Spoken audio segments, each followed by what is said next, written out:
نن زموږ د امازون څلورم نمبر کلاس سٹارټ شو. تاسو ته پته ولګېده چې په تیر شوي کلاس کې مونږ څه وویل.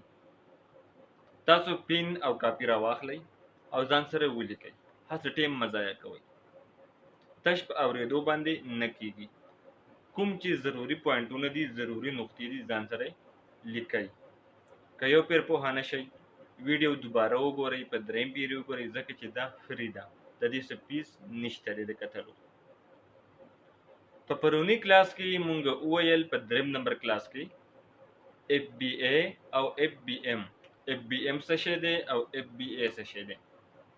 اف بی ای کې هغه څیزونه راځي چې د هغې ټوله ذمه داري په امازون باندې وي، یعنی د څه شي، د ډیلیوري او د هغې د سټاک او د هغې د ایښودو، د هغې د ضد، د هر څیز نه به ته بېغمه یې.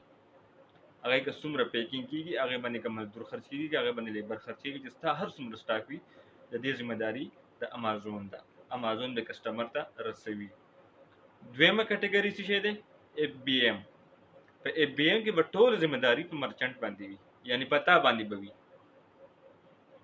که تا د اف بی ام کټګري سلیکټ کوله چې یاره زه په اف بی ام کې کار کول غواړم، نو بیا چې ستا څومره سټاک دی د هغې ذمه داري به ټوله په تا باندې وي.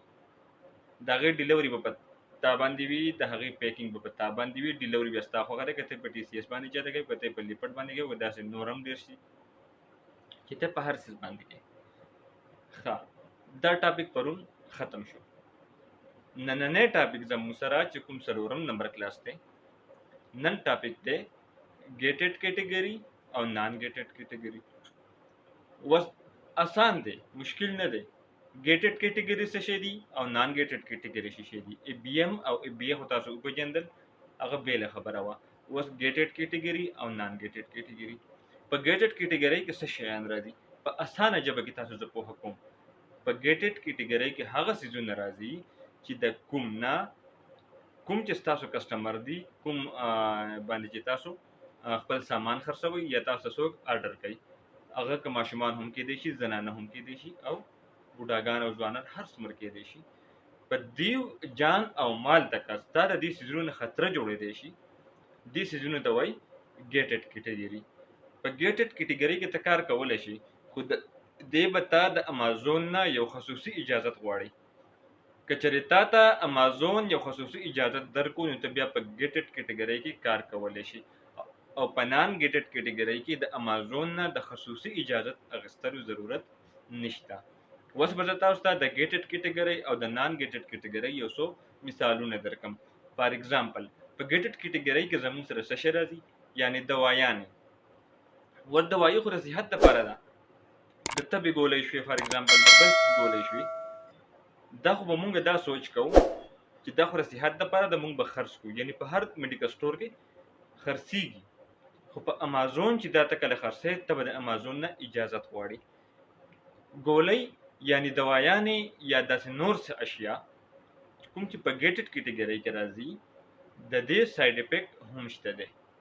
اوس بعضې ګولۍ دي هغه د یو مرض دپاره صحیح دي، خو که د هغې ته ټیسټ نه وي کړی باقاعده، نو هغه د بل مرض دپاره ته نشي استعمالولی. اوس که چېرې فار ایگزامپل ته په دې باندې دوايانې خرڅوې، نو امازون به ستا پوره تحقیق کوي چې ته بالکل د دې فیلډ لپاره برابر یې او که نه یې. ستا ایجوکیشن څه دی، تا دې لپاره څه ډیګري کړله، تا داسې کړی، نو ته بیا د دې لپاره امازون نه خصوصي اجازت راغواړې. ته به هغه ته خپل ډاکومنټس وکړې چې یار بالکل زه ډاکټر یم، یا زه یو نرس یم، یا زه یو میډیکل سټور والا یم، زه بالکل په دې باندې دا دوايان خرڅولی شم. هغه به تا نه ستا ډاکومنټس وغواړي، پوره لمبه چوړه کهاني به وي. بیا به تا له امازون اجازت درکړي چې بالکل تا دوايانې خرڅولی شي. بیا داسې په ګیټډ کیټګري کې نور هم داسې اشیا راځي چې د هغې نه ماشومانو ته خطر پېښېدی شي، بچه ته د خطر پېښېدی شي، نوکدار اشیا وي، یا داسې نشه آور څیزونه وي، یا داسې نور څیزونه چې کوم نه خطر پېښېدی شي. او په نان ګیټډ کیټګري کې څه اشیا راځي؟ په نان ګیټډ کیټګري کې زه به تاسو ته ووایم چې بس کلاتس، کپړې دي. د کپړو نه خو هېڅ چاته خطر نشته، نه ځوانانو ته، نه بوډاګانو ته، نه زنانو ته، نه ماشومانو ته. بوټان دي فار ایگزامپل، یا داسې نور اشیا. دنیا په لکونو اشیا دي. امید ساتم چې تاسو به ګیټډ کیټګري او په نان ګیټډ کیټګري باندې پوه شوي وئ. هغه څیز چې د هغې نه د چا جان او مال ته خطر نه وي هغې ته وایي نان ګیټډ کیټګري. په دې باندې هر څوک کار کولی شي. د دې د کار دپاره د امازون نه د هیڅ قسم اجازت غوښتلو ضرورت نشته دی.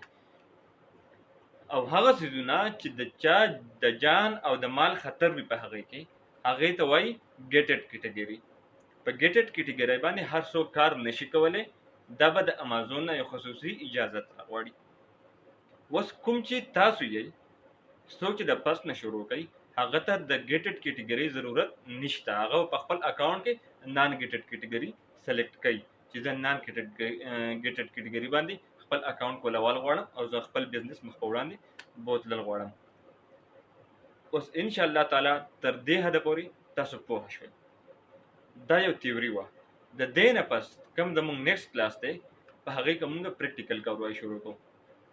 په هغې کې به انشاءالله په نیکسټ کلاس کې چې کوم زموږ 5 نمبر کلاس دی تاسو به انشاءالله زه به وځم د لیپټاپ سکرین ته او د لیپټاپ په سکرین کې به تاسو ته بالکل زه اکاونټ کریټ کوم